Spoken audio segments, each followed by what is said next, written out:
Hi ಎಲ್ಲರಿಗೂ ನಮಸ್ಕಾರ. ನಿನ್ನೆ ನಮ್ಮ RCB ತಂಡ ಪಂಜಾಬ್ ಕಿಂಗ್ಸ್ ವಿರುದ್ಧದ ಪಂದ್ಯವನ್ನು ಸೋತ ಬಳಿಕ ಅಂಕಪಟ್ಟಿಯಲ್ಲಿ ಏನೆಲ್ಲ ಬದಲಾವಣೆ ಆಗಿದೆ, ಯಾವ್ಯಾವ ತಂಡಗಳು ಎಷ್ಟನೇ ಸ್ಥಾನದಲ್ಲಿ ಇವೆ, ಇದರ ಬಗ್ಗೆ ಸಂಪೂರ್ಣ ವಿವರಣೆಯನ್ನು ಈ ಒಂದು ವಿಡಿಯೋದಲ್ಲಿ ನಿಮಗೆ ತಿಳಿಸ್ಕೊಡ್ತಾ ಹೋಗ್ತೀನಿ. ಇದಕ್ಕಾಗಿ ವಿಡಿಯೋನ ಸಂಪೂರ್ಣವಾಗಿ ನೋಡಿ.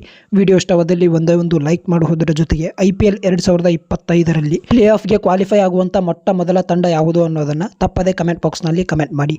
ಇದೀಗ IPL 2025ರ ಸದ್ಯದ ಒಂದು ಅಂಕಪಟ್ಟಿಯ ಕಡೆಗೆ ನೋಡುವುದಾದರೆ ಕೊನೆಯ 3 ಸ್ಥಾನದಲ್ಲಿ ಇರುವಂಥ CSK, SRH ಮತ್ತು ರಾಜಸ್ಥಾನ್ ರಾಯಲ್ಸ್ ಆಡಿರುವಂಥ 7 ಪಂದ್ಯಗಳಲ್ಲಿ 2 ಪಂದ್ಯಗಳನ್ನು ಗೆದ್ದು 5 ಪಂದ್ಯಗಳನ್ನು ಸೋತು 4 ಅಂಕಗಳೊಂದಿಗೆ 8, 9, 10ನೇ ಸ್ಥಾನವನ್ನು ಪಡ್ಕೊಂಡಿದ್ದಾರೆ. ಇನ್ನು 7 ಮತ್ತು 6ನೇ ಸ್ಥಾನದಲ್ಲಿರುವಂಥ ಮುಂಬೈ ಇಂಡಿಯನ್ಸ್ ಮತ್ತು ಕೋಲ್ಕತಾ ನೈಟ್ ರೈಡರ್ಸ್ ಅವರು ಆಡಿರುವ 7 ಪಂದ್ಯಗಳಲ್ಲಿ 3 ಪಂದ್ಯಗಳನ್ನು ಗೆದ್ದು 4 ಪಂದ್ಯಗಳನ್ನು ಸೋತು 6 ಅಂಕಗಳೊಂದಿಗೆ 7 ಮತ್ತು 6ನೇ ಸ್ಥಾನವನ್ನು ಪಡ್ಕೊಂಡಿದ್ದಾರೆ. ಇನ್ನು 5ನೇ ಸ್ಥಾನದಲ್ಲಿ ಇರೋದು ಲಕ್ನೋ ಸೂಪರ್ ಜೈಂಟ್ಸ್ ಅವರು ಆಡಿರುವಂಥ 7 ಪಂದ್ಯಗಳಲ್ಲಿ 4 ಪಂದ್ಯಗಳನ್ನು ಗೆದ್ದು 3 ಪಂದ್ಯಗಳನ್ನು ಸೋತು 8 ಅಂಕಗಳೊಂದಿಗೆ 5ನೇ ಸ್ಥಾನವನ್ನು ಪಡ್ಕೊಂಡಿದ್ದಾರೆ. ಇನ್ನು 4ನೇ ಸ್ಥಾನದಲ್ಲಿ ಬರೋದು ನಮ್ಮ RCB ತಂಡ. ನಿನ್ನೆಯ ಪಂದ್ಯವನ್ನು ಸೋತ ಬಳಿಕ 3ನೇ ಸ್ಥಾನದಿಂದ 4ನೇ ಸ್ಥಾನಕ್ಕೆ ಇಳಿದಿದೆ.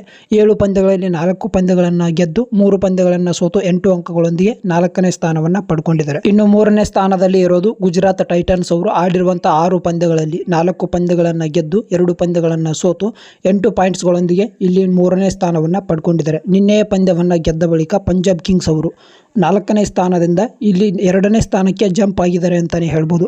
ಈ ಆಡಿರುವಂಥ 7 ಪಂದ್ಯಗಳಲ್ಲಿ 5 ಪಂದ್ಯಗಳನ್ನು ಗೆದ್ದು 2 ಪಂದ್ಯಗಳನ್ನು ಸೋತು 10 ಪಾಯಿಂಟ್ಸ್ಗಳೊಂದಿಗೆ ಇಲ್ಲಿ 2ನೇ ಸ್ಥಾನವನ್ನು ಪಡ್ಕೊಂಡಿದ್ದಾರೆ. ಇನ್ನು ನಂಬರ್ 1 ಸ್ಥಾನದಲ್ಲಿ ಇರೋದು ಡೆಲ್ಲಿ ಕ್ಯಾಪಿಟಲ್ಸ್ ಅವರು ಆಡಿರುವಂಥ 6 ಮ್ಯಾಚ್ಗಳಲ್ಲಿ 5 ಪಂದ್ಯಗಳನ್ನು ಗೆದ್ದು 1 ಪಂದ್ಯವನ್ನು ಸೋತು ಇಲ್ಲಿ 10 ಅಂಕಗಳೊಂದಿಗೆ ನಂಬರ್ 1 ಸ್ಥಾನವನ್ನು ಪಡ್ಕೊಂಡಿದ್ದಾರೆ ಅಂತಲೇ ಹೇಳ್ಬೋದು. ಇನ್ನು ಕೆಲವು ತಂಡಗಳು ಅಂಕಪಟ್ಟಿಯಲ್ಲಿ ಸಮನಾದ ಪಂದ್ಯಗಳನ್ನು ಆಡಿ ಸಮನಾದ ಪಂದ್ಯಗಳನ್ನು ಗೆದ್ದು ಸಮನಾದ ಪಂದ್ಯಗಳನ್ನು ಸೋತರೂ ಕೂಡ ಸಮನಾಗಿ ಪಾಯಿಂಟ್ಸ್ಗಳನ್ನು ತಗೊಂಡ್ರೂ ಕೂಡ ಮೇಲೆ ಕೆಳಗೆ ಅಂಕಪಟ್ಟಿಯಲ್ಲಿ ಸ್ಥಾನವನ್ನು ಪಡ್ಕೊಂಡಿವೆ.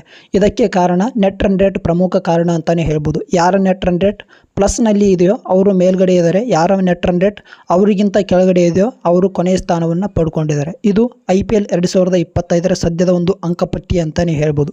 ಈ ಒಂದು ವಿಡಿಯೋ ಇಷ್ಟವಾಗಿದ್ದರೆ ಒಂದೇ ಒಂದು ಲೈಕ್ ಮಾಡಿ. ಇದೇ ರೀತಿಯಾದ ಹೆಚ್ಚಿನ ಅಪ್ಡೇಟ್ಸ್ಗಳಿಗಾಗಿ ತಪ್ಪದೆ ನಮ್ಮ ಚಾನಲನ್ನು ಸಬ್ಸ್ಕ್ರೈಬ್ ಮಾಡ್ಕೊಳ್ಳಿ. ಧನ್ಯವಾದ.